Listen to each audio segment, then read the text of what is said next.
Okay, so this tutorial is going to go over the basic interface for Photoshop so we can start to explore and understand exactly how we're going to engage the Adobe Creative Suite software here.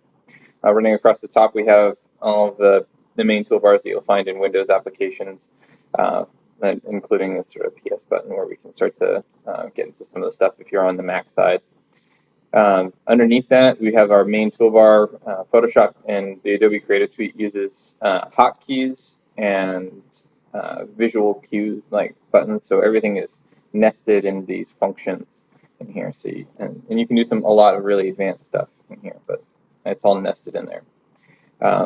Once we actually start to select these commands, if you're paying attention right across the top underneath the Windows toolbar, we get different parameters that we can start to program in to control the different functions for each one of these guys.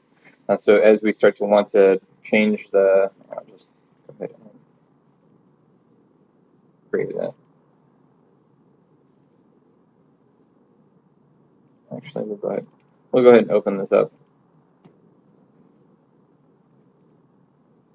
Open up a file here. So this is just an image from my camera. As we start to look at this, we can go ahead and turn this on, and we can start to scale these on. This one thing you do want to pay attention to when you're looking at this, if you have caps lock on, it changes the crosshair on here. So if you lose your cursor in some way, it's probably because you have caps lock on, so you can turn that on and off. And again, we can start to look at the opacity of our erase here, so we're not going such a hard way, or sorry, such a clear erase. We can adjust the hardness of this, right? So we can do a lot in here. Let's undo all of that. We have that main control bar. On the edge here, we have some of the more global controls. We have some of these guys that we can basically set up and control and function. We can control the color, the swatches. We can make adjustments. You can apply styles. You probably won't do that all that often. The key thing in Photoshop, though, is you can produce new layers. So if we come over here, down in the bottom corner here, this sort of file new thing, we can create a new layer. And we can start to work on some of these other things. So if we use our brush, we can start to draw really ugly swatches over that. But we can toggle those on and off, very similar to layers of trace that you would use in design profession. We can just start to layer those up over top of each other to start to produce different effects. This makes this tool a very, very powerful instrument for the designer. Okay, so I'll go ahead and just delete that away. And all of the controls in there are overlaid underneath. And then on the side here, we have this toolbar that I started to cycle through. It's organized in a pretty selective way. So up at the top, we have selection tools, so we can start to select. We can hit Control-C, Control-V. You can see that create a new layer, move that around. We can start to use the polygon lasso.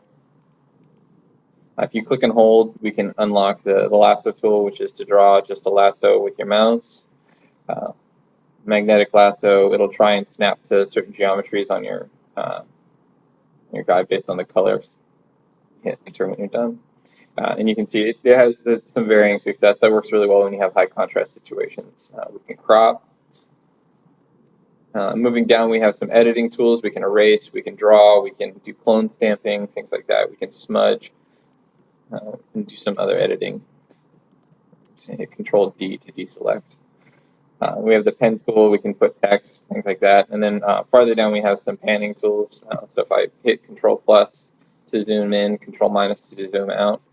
If I'm zoomed in, I can use the hand tool, which is the H hotkey, and start to pan around as I'm using the tools.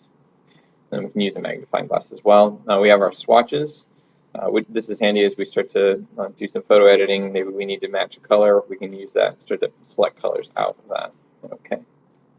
And that's the basic interface for Photoshop, at least where all the tools are, not diving too much into each individual instrument.